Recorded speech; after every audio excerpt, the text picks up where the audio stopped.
Here are some of the top news stories from around the world. Explosion at Thailand fireworks warehouse kills at least 12 people. The blast occurred in Samut Prakan province, near Bangkok, on Tuesday morning. More than 100 people were injured and several buildings were damaged.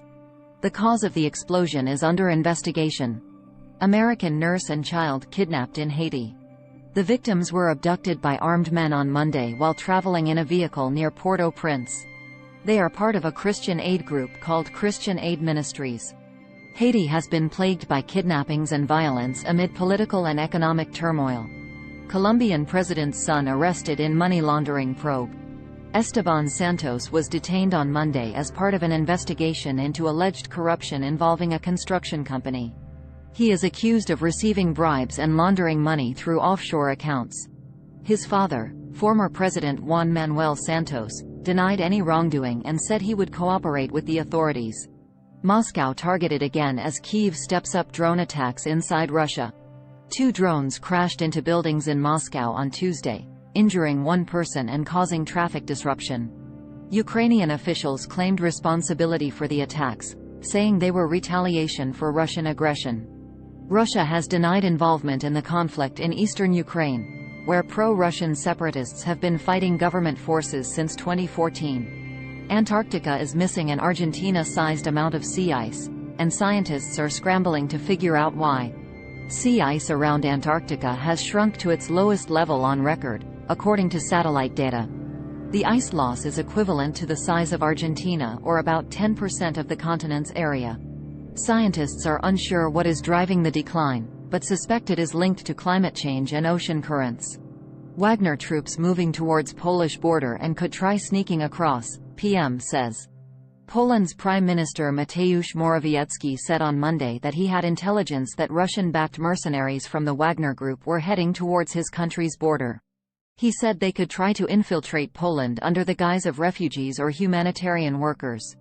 He urged the European Union and NATO to take action to deter Russia from escalating the situation in Ukraine. France and EU cut off financial support to Niger following military coup.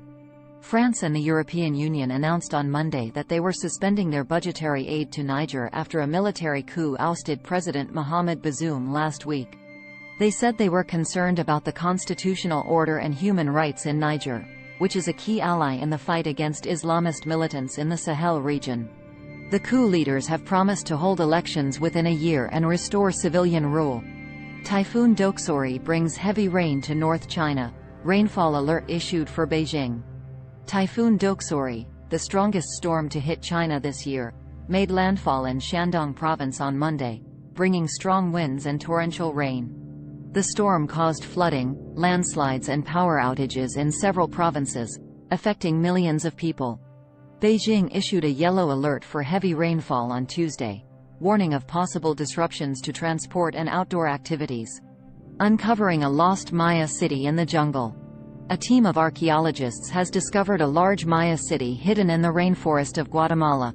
The city, named Sac-Zai, dates back to the first millennium AD and was a major political and religious center.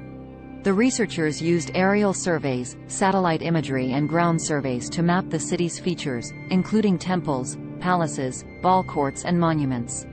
Ukraine moves Christmas to December 25, distancing itself from Russian tradition. Ukraine's parliament voted on Monday to make December 25 an official holiday, replacing January 7 as the date for celebrating Christmas. The move is seen as part of Ukraine's efforts to assert its cultural identity and distance itself from Russia, which follows the Orthodox calendar. The change will take effect from next year, but some Ukrainians may still observe both dates. Please subscribe our YouTube channel for more news.